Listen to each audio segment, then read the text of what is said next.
Glitch Productions just recently released their new pilot to their newest indie animated show, being called The Knights of Guinevere and being created by Donna Terrace, the same creator of The Owl House. This new series was especially long awaited. I'm gonna give you my thoughts on the pilot, how good it was, what things can be improved, and everything of the sort. First, let's talk about the animation. Now, this show is Glitch Productions' first show that is 2D animated compared to all of their other shows being 3D animated, so going into it, I didn't really know what to expect or what level of quality to hold this show accountable for. Now, I didn't notice any mistakes made in the animation or any large gaps in quality. However, I do notice some tricks that people used with 2D animation to limit the amount of actual animation you do, such as a little bit of a low frame rate, lots of wide shots, or everything else. Now, there's nothing inherently wrong about doing these types of things while making 2D animated shows or just products in general. I understand why people would want to do this when creating a 2D animated show, as animation takes a lot of time and money, and these things can kind of just help cut down on those things. Overall, there aren't exactly any over-the-top fight scenes that I can try to compare to other things that I've watched, as this show doesn't exactly have that kind of theme or at least vibe in general. But the quality of animation doesn't take away from the entire a pilot in general, so it's not exactly something to deduct points from. Something you could critique about this pilot is its comedy, or at least use of humor. At least for me, nothing really landed. But to be fair, there isn't exactly a lot of humor used within this pilot, as it does take place in a pretty serious setting, along with just having a serious tone in general, so it's not really something to take away from the overall quality of the pilot. Speaking of the entire tone of the pilot, it's very serious and dark compared to pretty much every other Glitch Productions show, yes, including Murder Drones. Overall, this show is clearly targeted to a more mature audience, which is honestly at this point a breath of fresh air. Despite Murder Drones and The Amazing Digital Circus and The Gaslight District being targeted towards the young adult area of age or something, this show kind of does feel more mature than all three of those, which for me at least is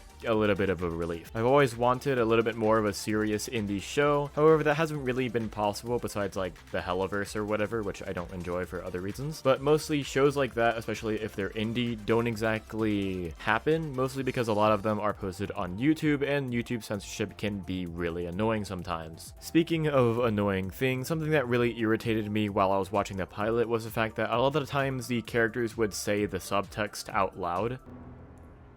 Welcome to the lower labs, where abandoned projects are left to rot. Subtext is the underlining or often distinct theme in a piece of writing or conversation. An example of subtext would be a conversation between two characters, and then one of them says to the other that, I don't know, they can't go to a dance because of what happened recently. The subtext would be that something happened recently, and the viewer or watcher or whatever would be curious on what that thing is, intriguing them to the overall story. The Knights of Guinevere pilot, however, doesn't exactly do a great job at this.